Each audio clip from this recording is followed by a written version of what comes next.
میں شروع سے ہی بہت رحم دل اور احساس کرنے والی انسان تھی. میں تو کبھی کسی بے زبان کی تکلیف نہیں دیکھ پاتی تھی، اس لیے ہمیشہ سب کا بھلا سوچتی. مگر میں یہ نہیں جانتی تھی کہ میری پیٹ پیچھے میرے اپنے ہی ایک کھیل کھیلنے میں مشغول ہیں. جب مجھے ان کی حقیقت پتہ چلی تو میرے قدموں کے نیچے سے زمین نکل گئی. میں سوچ بھی نہیں سکتی تھی کہ دنیا اس قدر مطلبی اور خود غرض ہے کہ کسی کی بھی ذات کو پیروں تلے کچل کر اپنی خواہشات کی عمارت بنا سکتے ہیں. میرا نام شبنم ہے، لیکن سب مجھے ببلی کہہ کر پکارتے تھے. میرا تعلق ایک مڈل کلاس فیملی سے تھا. میرا بچپن گاؤں کی پاک صاف فضاؤں میں اور ہرے بھرے ماحول میں گزرا. لیکن جب میں 12 سال کی تھی اس وقت اماں ابا ہم سب کو لے کر شہر شفٹ ہو گئے، کیونکہ میرے بڑے بھائی شہر میں پڑھ رہے تھے اور وہیں پر جاب شروع کر کے زندگی کو آگے بڑھانا چاہتے تھے.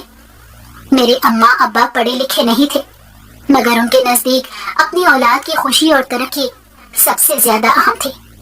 حالانکہ گاؤں میں ہماری اچھی خاصی زمین تھی. ابا کسان تھے اور اپنی زمینوں پر خود ہی محنت مزدوری کرتے تھے. ابا کے باقی 2 بھائی اور 2 بہنیں بھی اسی گاؤں میں اپنی اپنی فیملیز کے ساتھ رہتی تھی. ان سب کی بھی اپنی زمین جائیداد تھی. میں نے گاؤں میں ہی آنکھ کھولی اور ہمارے بڑے سے گھر کے کچے آنگن میں کھیلتے ہوئے میرا بچپن گزرا. ہم 4 بہن بھائی ہیں. 2 بھائی سب سے بڑے اور پھر ہم 2 بہنیں تھیں. بہن بھائیوں میں سب سے چھوٹی میں تھی، اس لیے سب کی لاڈلی اور آنکھ کا تارا بھی تھی. یہی وجہ تھی کہ میں مزاج کی کافی نازک اور حساس دل بنتی چلی گئی، کیونکہ سب کے لاڈ پیار نے مجھے ایسا بنا دیا تھا کہ بس لاڈ پیار میں ہی رہتی تھی. یہاں تک کہ اسکول جانے کی عمر میں پہنچنے کے بعد جب مجھے اماں نے ایک اسکول میں داخل کروا دیا تو میں اپنا بیگ بھی اٹھا کر اسکول نہیں جاتی تھی، بلکہ ہمارے گھر میں کام کرنے والی ملازمہ ہمارے ساتھ اسکول جایا کرتی اور وہی سارے راستے میں میرا بیگ اٹھا کے میرے ساتھ آیا جایا کرتی تھی. ویسے تو ابا نے اسے گھر کے کام کاج کے لیے رکھا تھا، کیونکہ جب میں پیدا ہوئی تھی تب میری اماں کے جوڑوں میں درد رہنے لگ گیا تھا اور ان سے گھر کی صاف صفائی اور کپڑے دھونے کا کام بڑی مشکل سے ہوتا تھا. اس وجہ سے ابا نے گھر میں کام کاج کے لیے ایک ملازمہ کا انتظام کر دیا جو ہمارے گاؤں کی ہی تھی. اس بات پر میرے تایا، چچا اور باقی رشتہ داروں نے خوب باتیں بنائی تھی کہ میرے ابا اپنے گھر والوں کی عادتیں بگاڑ رہے ہیں، جبکہ اس میں عادتیں بگاڑنے جیسی تو کوئی بات نہیں تھی، کیونکہ اگر انسان ہی اپنے جیسے انسانوں کا احساس نہیں کریں گے تو پھر کون کرے گا. اور ابا سے تو ہمارا سب سے قریبی رشتہ تھا. میرے دونوں بڑے بھائی اسی گاؤں کے اسکول میں پڑھتے تھے. ہمارے گاؤں میں اسکول 8ویں تک تھا. اس کے بعد اگر کسی نے آگے پڑھنا ہوتا تو دوسرے گاؤں کے ہائی اسکول میں جاتا یا پھر شہر کا رخ کیا جاتا تھا. یہاں تک کہ شہر کے بڑے سرکاری اسکول کی ایک بس تو ہمارے گاؤں تک بھی آتی تھی. اسی میں گاؤں کے بچے روزانہ شہر کے اسکول میں جاتے اور واپس آتے تھے. اس طرح انہیں صبح 6 بجے نکلنا پڑتا اور واپسی پر 4 بج جایا کرتے تھے. حالانکہ اسکول کا ٹائم 8 بجے سے 2 بجے تک کا تھا. یہی وجہ تھی کہ ابا نے بڑے بھائی کو 8ویں پاس کرنے کے بعد جب شہر کے ایک پرائیویٹ اسکول میں داخل کروایا تو اسی کے ہاسٹل میں رہائش کا بھی انتظام کروا دیا. بھائی پڑھنے میں بہت اچھے تھے اور ابا چاہتے تھے کہ وہ اپنی مرضی سے کسی اچھی فیلڈ میں تعلیم حاصل کر لیں اور اپنے پیروں پر کھڑے ہو جائیں. بھائی کو انجینئرنگ کا شوق تھا اور ابا نے کبھی بھی اپنے بچوں پر اپنی مرضی تھوپنے کی کوشش نہیں کی تھی، بلکہ وہ تو اپنے بچوں کو آسانی اور خوشی کے لیے ہر بات مان جایا کرتے تھے. مجھے تو ایسے لگتا تھا جیسے میرے ماں باپ کی اپنی کوئی مرضی اور خواہش ہے ہی نہیں، بلکہ وہ تو اپنے بچوں کی خوشی اور مرضی میں ہی اتنے خوش ہو جاتے تھے کہ جیسے انہیں دنیا جہان کے خزانے مل گئے ہوں. یہ بھی ایک وجہ تھی کہ میں بہت نرم دل اور حساس بنتی جا رہی تھی، کیونکہ میں نے اپنے گھر میں یہی دیکھا تھا کہ ایک دوسرے کا احساس کرنا چاہیے اور ایک دوسرے کی خوشی میں خوش رہنا چاہیے. ہمارے گھر پورے گاؤں میں بڑا آئیڈیل مانا جاتا تھا، کیونکہ اماں ابا میں کبھی لڑائی جھگڑا تک نہیں ہوا تھا. دونوں ایک دوسرے کا نہ صرف خیال رکھتے تھے بلکہ ایک دوسرے کی عزت اور مان بھی رکھتے تھے. اماں نے کبھی بھی گاؤں کی عورتوں یا رشتہ داروں کے سامنے ابا کی کوئی برائی یا شکایت نہیں کی تھی، بلکہ اماں ہمیشہ